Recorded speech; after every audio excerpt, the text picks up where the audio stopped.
নমস্কার বন্ধুরা, আজ বানাবো আরিসা পিঠে। এই পিঠে এত চটজলদি বানানো যায়, আবার খেতেও দুর্দান্ত। তো চলো শুরু করি।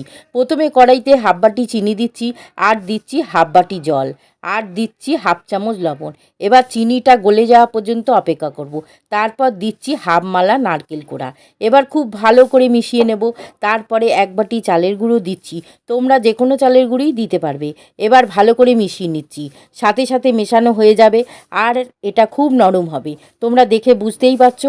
এবার নামিয়ে রেখে সাথে সাথেই তেল বসিয়ে দিচ্ছি।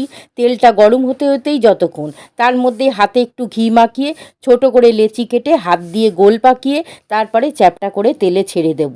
আগে থেকেই কোনো গোল পাকানোর কোনো দরকার নেই, খুব তাড়াতাড়ি ভাজা হয়ে যায়। লাল লাল হয়ে গেলেই নামিয়ে নেব। একইভাবে সবগুলো ভেজে নেব। বন্ধুরা, এই পিঠে এত সুস্বাদু, হালকা মুচমুচে নরম, মুখে দিলেই মিলিয়ে যাবে। আবার হালকা মিষ্টি, নারকেলও মুখে পড়বে, সব মিলিয়ে দারুণ। ভালো লাগলে পাশে থেকো বন্ধুরা।